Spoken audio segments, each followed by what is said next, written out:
Salam sejahtera bagi kita semua.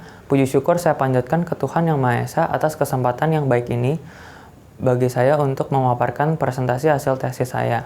Yang saya hormati Profesor Marwan Asri, MBA PhD, dan Bapak Ibu dosen penguji. Perkenalkan, saya Yido Rehwel Putra dari kelas reguler 48 MBA UGM Kampus Jakarta. Dalam kesempatan kali ini, izinkan saya untuk memaparkan hasil penelitian tesis saya yang berjudul Pengaruh Likuiditas, Leverage, dan Profitabilitas terhadap Dividen Payout Ratio studi pada sektor manufaktur yang terdaftar di BI pada tahun 2016 hingga 2020.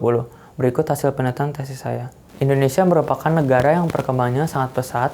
Hal ini bisa dilihat dari bertambahnya perusahaan dari tahun ke tahun. Persaingan membuat para manajer perusahaan melakukan strategi dan mengambil keputusan-keputusan guna mencapai tujuan perusahaan. Nah, perusahaan manufaktur merupakan salah satu sektor utama di Bursa Efek Indonesia. Secara empirik, sektor tersebut juga mempunyai kontribusi besar bagi perekonomian Indonesia. Hal ini didukung oleh Kementerian Perindustrian Indonesia dengan fakta kontribusi dari sektor manufaktur pada akhir tahun 2021 mencapai 325,4 triliun rupiah. Angka tersebut sudah melewati target Kemenperin sebesar 290 triliun rupiah dan mencatatkan sekitar 19% dari tahun 2020.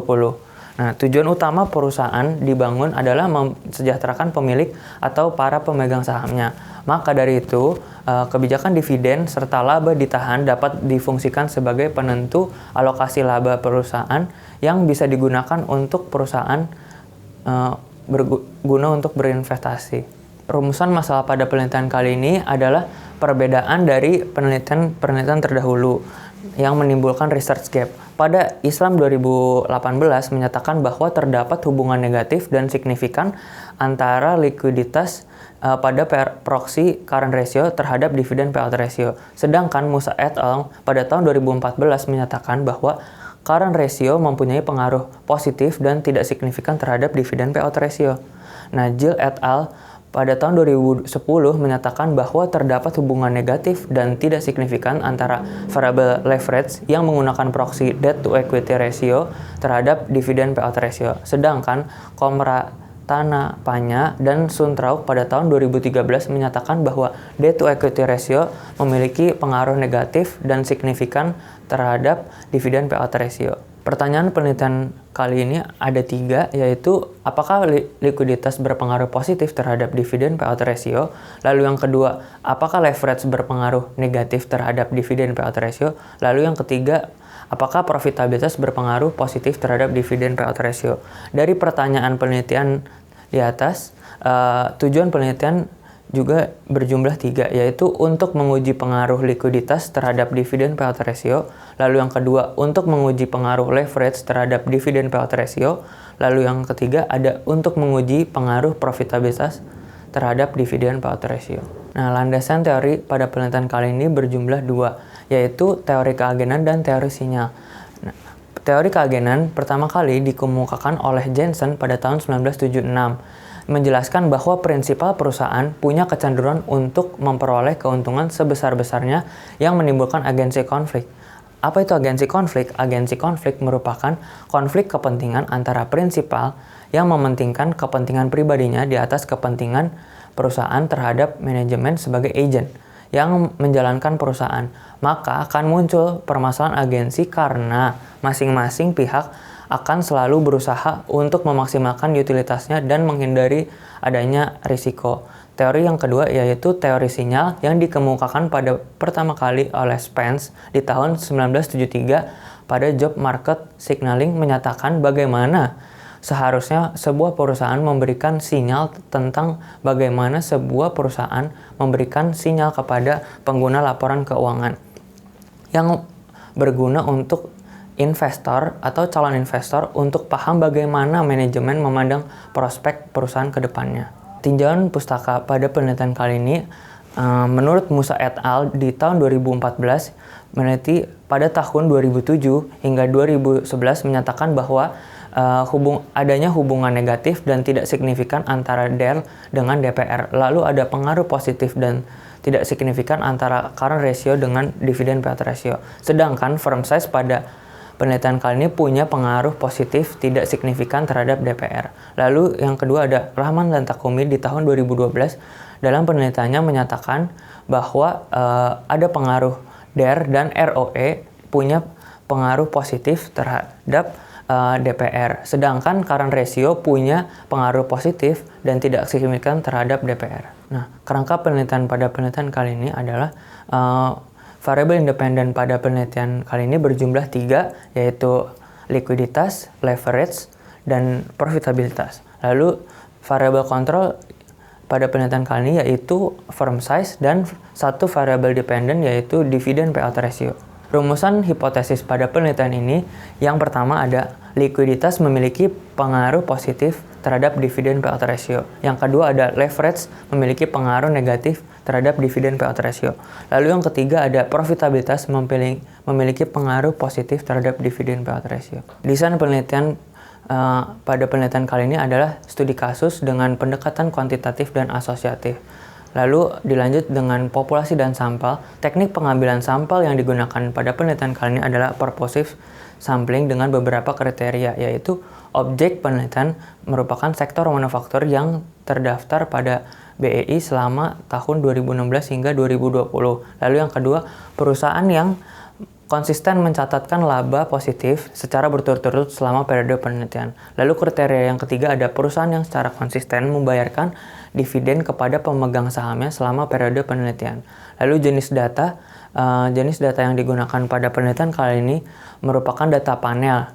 Lalu yang sumber datanya adalah data sekunder yang berasal dari laporan keuangan tahunan yang diperoleh dari situs resmi perusahaan dan idx.co.id. Lalu penelitian kali ini menggunakan metode dokumentasi dengan pengumpulan data dari laporan keuangan perusahaan sektor manufaktur pada tahun 2016 hingga 2020 dari situs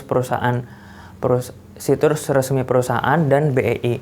Lalu variabel independen pada penelitian kali ini ada likuiditas, leverage, dan profitabilitas. Lalu variabel dependennya ada dividend payout ratio. Lalu variabel kontrolnya ada firm size.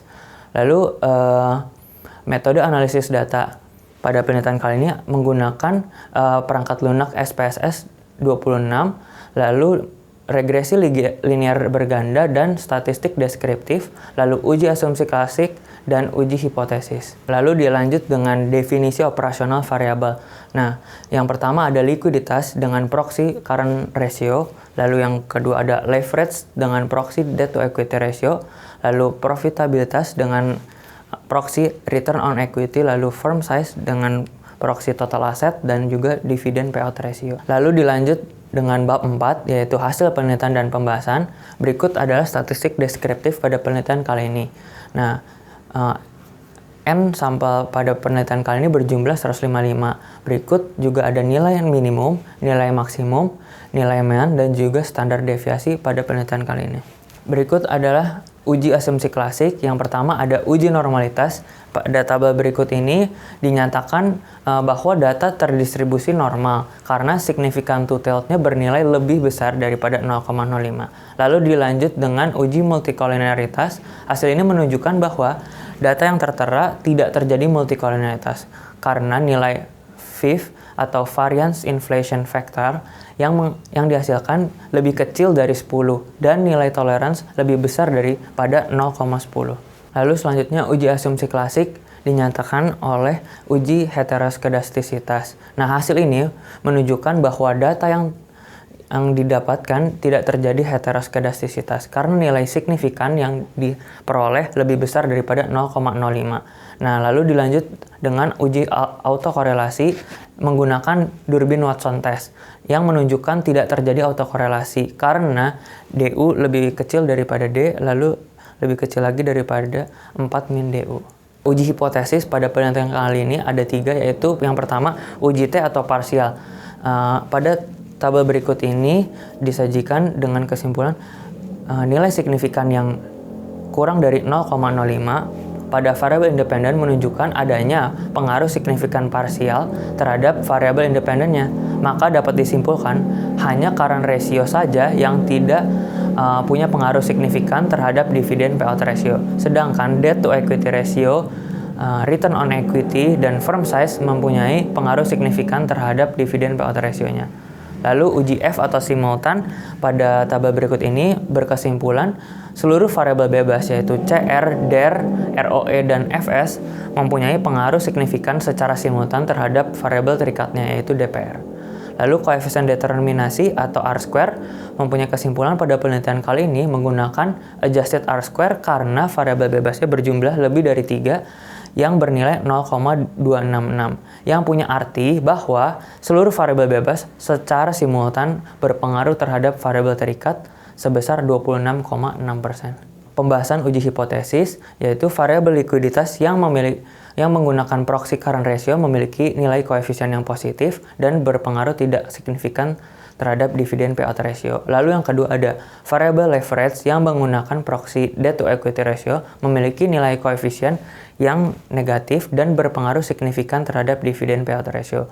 Lalu yang ketiga ada variabel profitabilitas yang menggunakan proxy return on equity memiliki koefisien yang positif dan berpengaruh signifikan terhadap dividen payout ratio. Lalu yang terakhir ada variabel firm size selaku variabel kontrol pada penelitian kali ini memiliki koefisien yang positif dan berpengaruh signifikan terhadap dividen payout ratio. Lalu dilanjut ada kesimpulan dan saran pada penelitian kali ini, yaitu kesimpulannya berjumlah 5. Ada variabel likuiditas dengan proxy current ratio berpengaruh positif dan tidak signifikan terhadap dividen payout ratio. Lalu yang kedua ada variabel leverage dengan proxy debt to equity ratio berpengaruh negatif dan signifikan terhadap dividen payout ratio.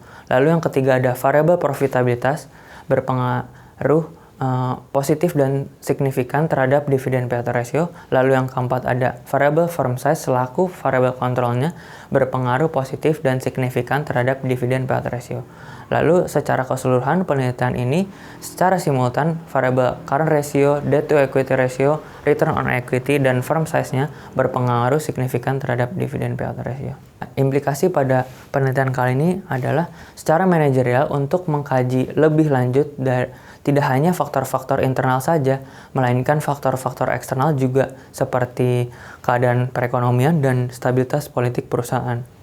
Dengan memperhatikan faktor-faktor tersebut, diharapkan pembagian dividen dapat memberikan keuntungan bagi perusahaan dan investor di kemudian hari. Adapun saran pada penelitian kali ini berjumlah 2, yaitu dari angka koefisien determinasi atau R-square pada penelitian kali ini sebesar 0,266, yang menunjukkan variabel bebasnya dari penelitian ini mampu menjelaskan variabel terikatnya yaitu dividen payout ratio sebesar 26,6%. Selebihnya 73,4% dijelaskan oleh faktor lain yang tidak digunakan pada penelitian kali ini, sehingga penelitian selanjutnya bisa melakukan penelitian akan hal tersebut. Lalu yang kedua ada investor yang mengharapkan dividen dalam jumlah yang besar tidak disarankan untuk berinvestasi pada perusahaan yang memiliki hutang yang besar. Kenapa?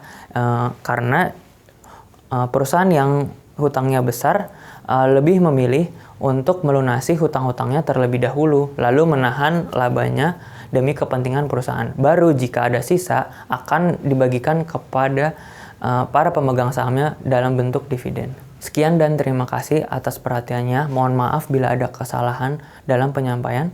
Salam sejahtera untuk kita semua.